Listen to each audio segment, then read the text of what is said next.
up, my people? Today we are talking about how to regain your confidence after you've been gaslit. That is what we're talking about today. You need to hit subscribe because if you're not subscribed, you're missing out. That's all I'm saying. But let's talk about this.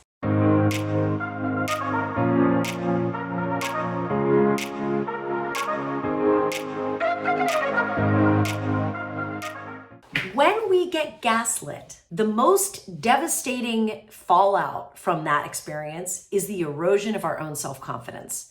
We question ourselves, we question our competence, we question our grasp of reality. We feel like giant losers. We're like, how did I let this happen to me, right? All of which is understandable because people, remember the definition of gaslighting is getting someone to question their version of reality for the purpose of controlling that person, right? So in your mind, you're like, I let myself be controlled. I let myself get played. I suck, right? And you know, as well as I do, that that doesn't get you anywhere. And in fact, it just continues to perpetuate the damage and the pain that the gaslighter has caused. So I'm actually making this video because one of you beautiful people asked me, can you please do a video on this? So here it is. There are 3 things I want to offer you to allow you to recover your confidence and your courage and your selfhood, your authentic self after being gaslit. Thing number 1, I want you to acknowledge and process the pain that you feel. Nobody likes this part. The fact is, when you've been in a gaslighting dynamic at work, or frankly anywhere, it's a form of coercive manipulation and power. It's a form of emotional abuse. Just let that sink in for a minute. It's a form of coercive control and a form of emotional abuse. And the fact is, that hurts. It's painful. It's humiliating. It's embarrassing. It's hurtful. And here's what I know for sure. When we don't acknowledge those emotions inside of us, they find a way to get themselves expressed somewhere else. So for example, this is, I believe, why when so many of us are trapped in a really toxic gaslighting environment at work, we start to develop symptoms. Our back goes out. Our neck gives us problems. Our stomach hurts. Suddenly we have the beginnings of an autoimmune issue, right? These are emotions and stress that aren't being exercised, in my opinion. I'm not a doctor, but I've seen it time and time again. So if you have been the victim of a gaslighter, and I hate saying the word victim, but we're just gonna call it that for now, you need to acknowledge those emotions inside of yourself. And here's what we're gonna do. We're gonna do a quick little emotional check-in with ourselves. It doesn't have to be a big deal. Here's what I want you to do. Close your eyes, put your hand on your heart, and say, you have suffered. What happened to you was not okay. And it's okay to feel whatever it is you feel. I just want you to breathe into it. And more than that, I want you to notice where you're feeling those feelings. Not the stories you're telling about what happened or what a jerk the person is, but literally where you physically feel it in your body. Do you feel it in your forehead? Do you feel it as a pit in your stomach? Do you feel it as a tightness in your shoulders? Wherever it is, just notice it and breathe into it.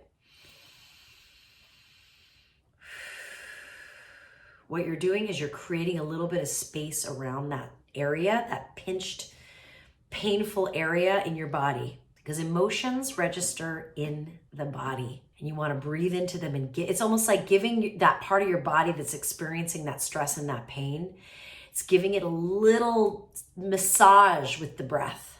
I feel mine in my shoulders on either side of my neck.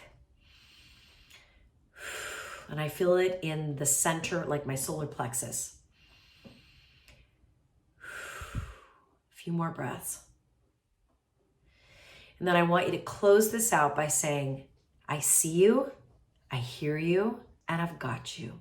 Okay, open your eyes. Okay, that took, what, 1.5 minutes, 2 minutes? And that is part of a journey that you will be on to heal your body, mind, and spirit. Because when you've been in a toxic gaslighting dynamic, your body has gotten used to a state of hypervigilance mixed with self-blame, mixed with eroding self-esteem. Like, you got some work to do. So if you spend 90 seconds a day, just doing that. Acknowledging that you got played or abused or whatever language feels most accurate to you, acknowledge it. Tell yourself it's okay to feel the feelings associated with it, and then find those feelings in the body and give them breath. It's like massaging the tenderest parts of you. That's the first thing. The second thing I want you to focus on is, and we closed the meditation with this, is to cultivate the practice of having your own back, okay? Some people like to put a Post-it note on their on their mirror every day that says, I've got you, right?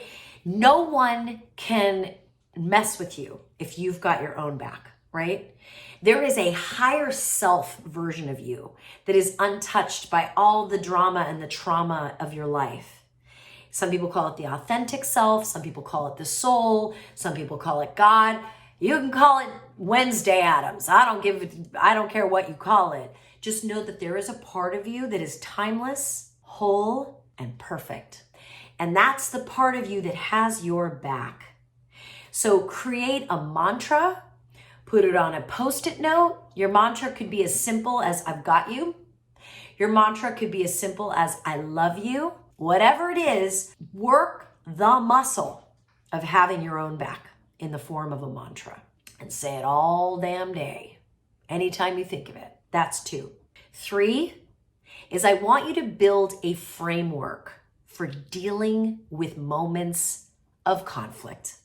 Because where gaslighters get us is it's almost like getting jumped in an alley, right? Like you're walking, you just came back from the store and you got your groceries and you're walking down the alley and you're like, living my life. And then you get jumped and somebody steals your groceries. That's what it feels like in moments of conflict with gaslighters at work, right? They're just waiting to jump us. And so we're constantly hypervigilant like this, mostly because we don't have a plan, right? We don't have our go-to jujitsu moves to disarm our attacker and take our groceries back, right? So what I want you to do is come up with a very simple way of dealing with tense moments, right? If you want, you have to build this framework yourself because depending on who you are, you're going to need different things. But at minimum, I want you to have a mantra that allows you to be calm and grounded when the temperature of the conversation starts to rise, right? For me, I love to say to myself, we will process all of our emotions and pain about this later. Right now, we're going to stay strong. We're going to stay focused. So number 1 is I tell myself, we're not going to feel right now. We're going to listen and pay attention, right? So once I'm in that, that's the beginning of my framework is like, we'll deal with the emotions later. Right now, we're going to be absolutely focused on what's coming at us.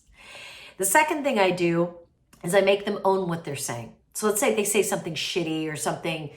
Am I allowed to swear on YouTube? I don't know. Let's say they say something crappy, right? The first thing I want to say is say more about that. What do you mean by that? Now that seems counterintuitive because you're like, wait a minute. I thought I was going to have a counterattack. I don't believe in counterattacks.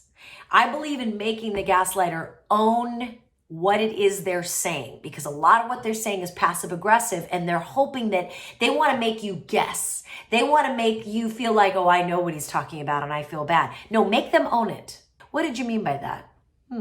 So are you saying that you believe, interesting. Let me think about this and I'll get back to you with thoughts and with a plan.